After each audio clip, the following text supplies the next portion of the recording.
is this a full connection? This right part right here. Sorry about the drawing. So first of all, I gave Rokas a heads up, so he knows this is coming. So for those of you watching, please watch to the end and let me know what you think, and go support him on his channel.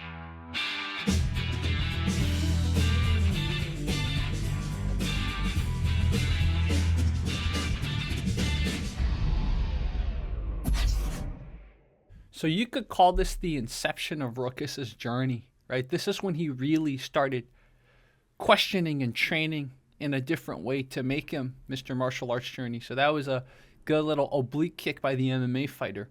So Rokas has the classic, what I call the Rokas smile, just a super nice guy smile. And so, ooh, but you know, it's the smile of someone who's excited to try something new, but also a little scared, because before this, he never really sparred with pressure with Aikido, right? So Rokas doesn't know any jiu-jitsu at this point. He gives his back, and props to the MMA fighter, just very light kind of sparring. They're just trying to test out Rokas' abilities. No reason to hurt him if he already knows that, okay, there's a lot of skills lacking. So assuming Rokas' Aikido training, he's probably trying to go for grabs, right? It looks like they're kind of a hybrid of attempts at grabbing and kind of almost like palms. So, ooh, Rokas. Classic kind of flinch response that we see a lot in people. Even professional fighters, you punch them enough times, they're going to flinch, right? Or when they're about to get KO'd, they usually flinch. So there's nothing wrong with having a flinch response. In fact, it's good to have a flinch response. It's just you have to shut it off when you're in a fight sometimes. So Rokas gets taken down, and the classic give your back. So this might be the end for Rokas. I've actually never seen this full version, by the way, for those of you who don't know. So the one that went really popular on his channel, his channel was when he kind of edited, kind of very humbly explained the sparring session, but this is the full uncut version of the sparring. So that was a rear naked choke submission. Notice the MMA fighter actually has gloves on, so as in non-open finger gloves. So this is interesting. And Rokas is trying to move on in, right? It looks like, especially the kicks, I don't know if there's any kicking techniques in Aikido, but it looks like the kicks especially are really messing with Rokas' mind. It's like, it seems like he's never thought about kicks before. I mean, I'm pretty sure I've seen these kind of flippity Aikido stuff dealing with kicks, right? But it's very different when the guy isn't complying. So interesting. Man, one of my viewers was doing a funny parody of me, and he just always parodied by saying interesting. So I do say interesting a lot.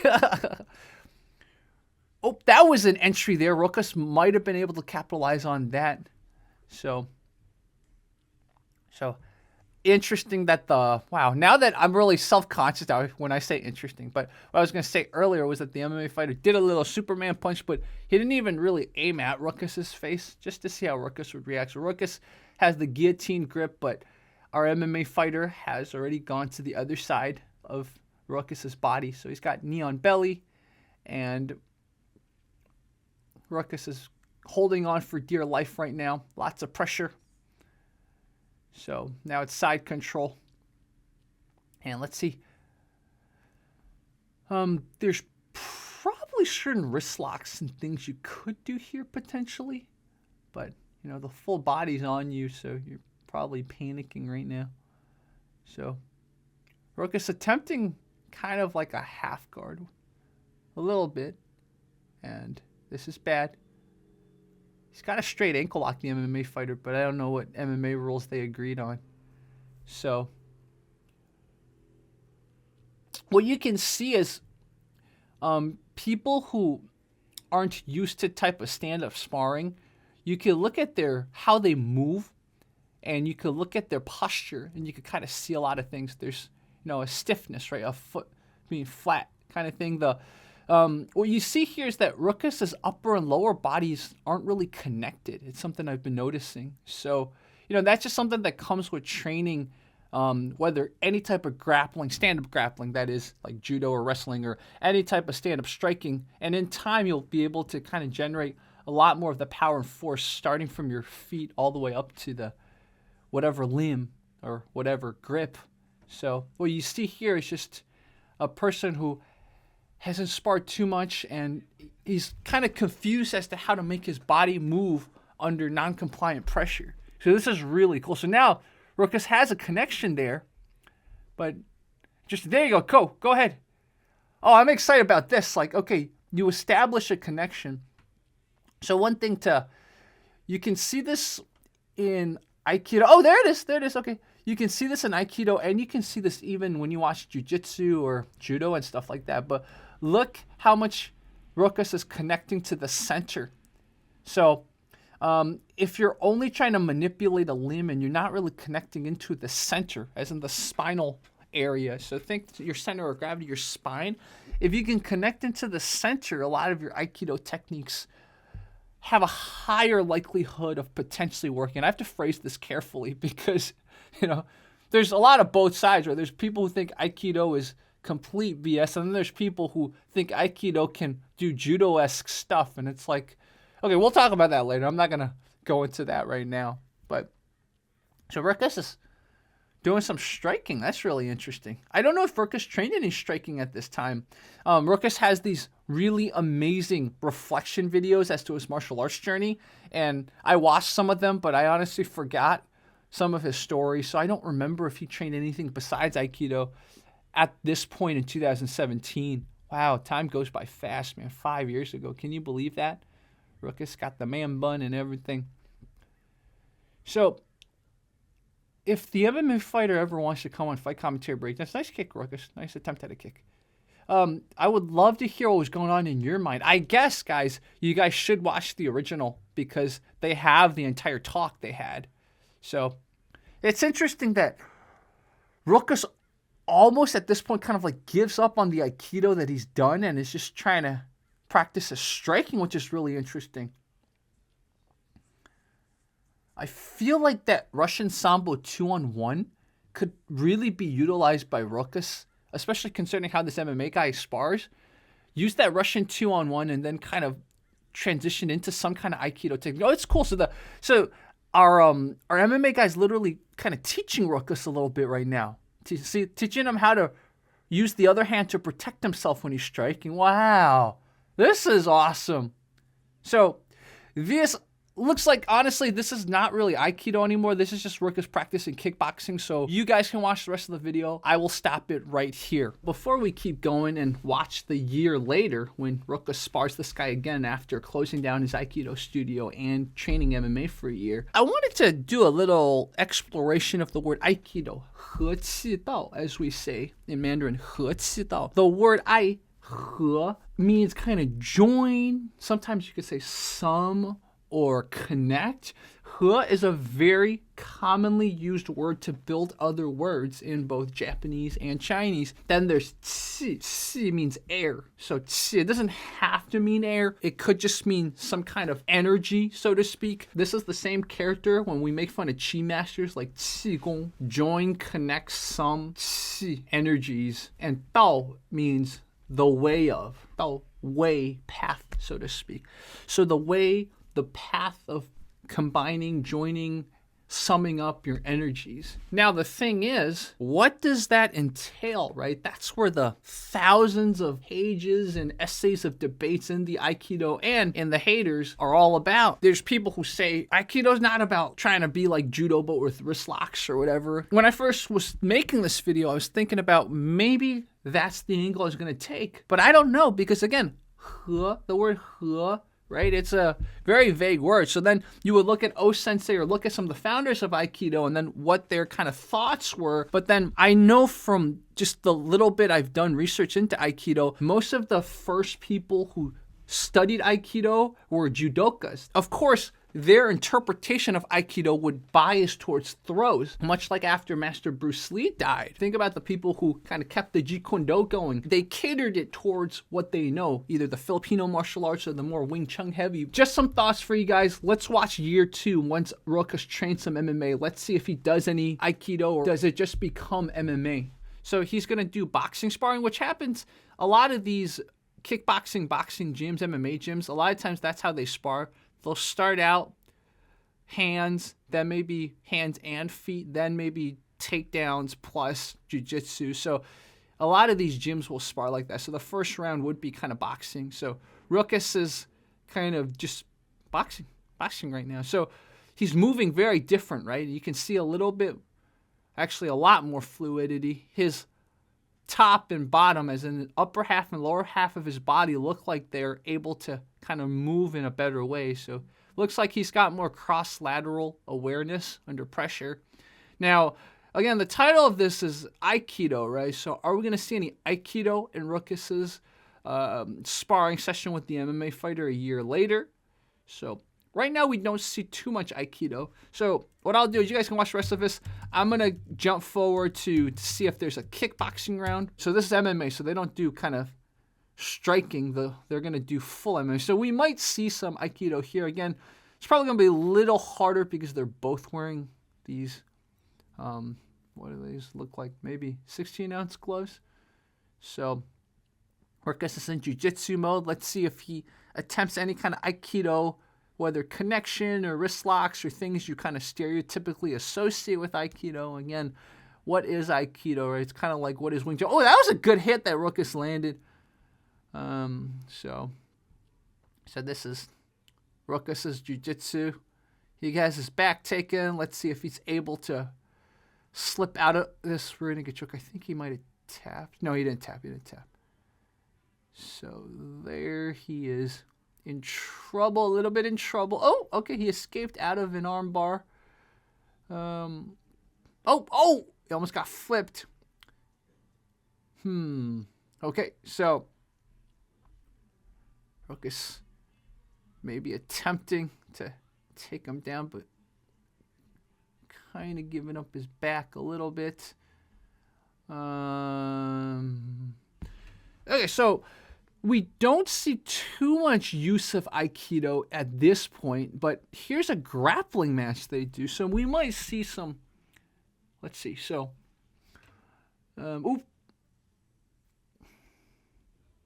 almost an over-the-shoulder throw that Rokas took, but let's see. Let's see what Rokas' game plan, because I know he's taller. He's taller than this guy. Oop, he had a moment of, I don't know what to do, which happens a lot. I mean, happens to me all the time.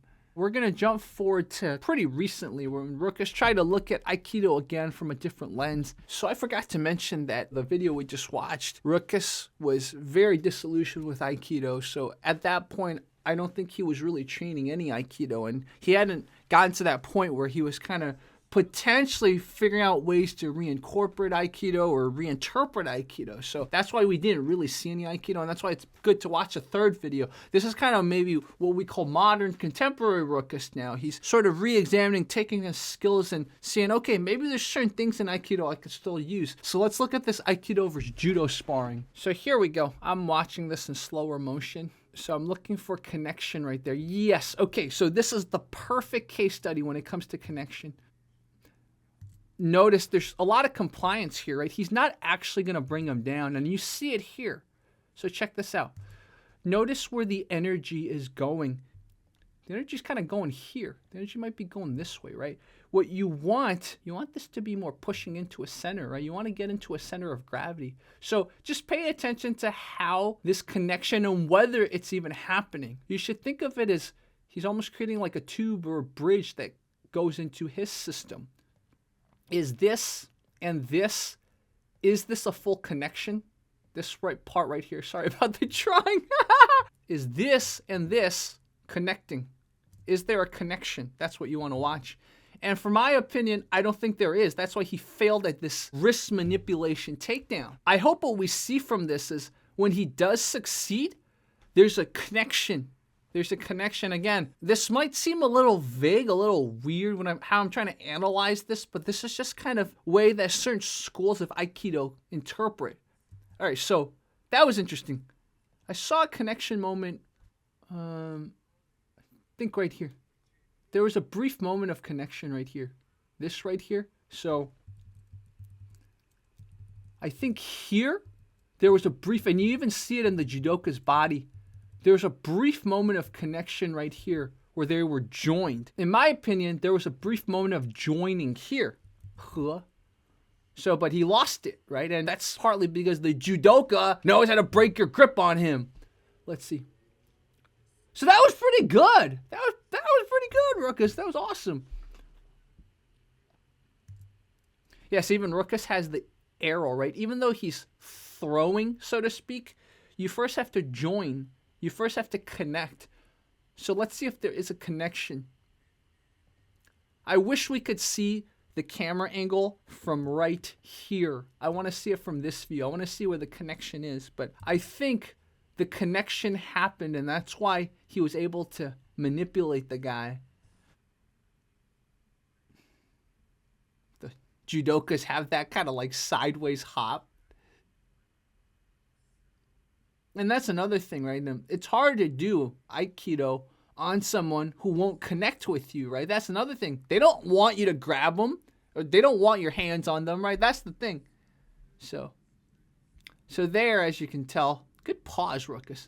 The energy's not going correct. The energy's either going downwards or the energy could be going this way. The energy's not going into a center. Rokas, I guess, is explaining the technique he's doing. So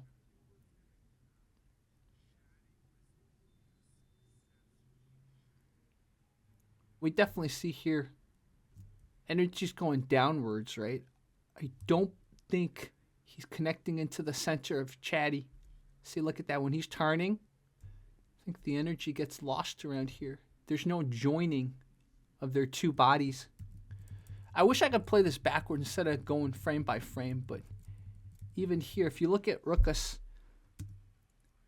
you look at how he's grabbing, right? It's more going this way. It's not going into his center. See, look at that. You see that? The connection gets lost here. Another way to think about it, imagine the spines joining, right? There's not a spinal type of joining. I'm not saying it's Rokas. The judoka knows when to not have pressure and have pressure, right? So Rokas is doing an iriminagi, as he called it.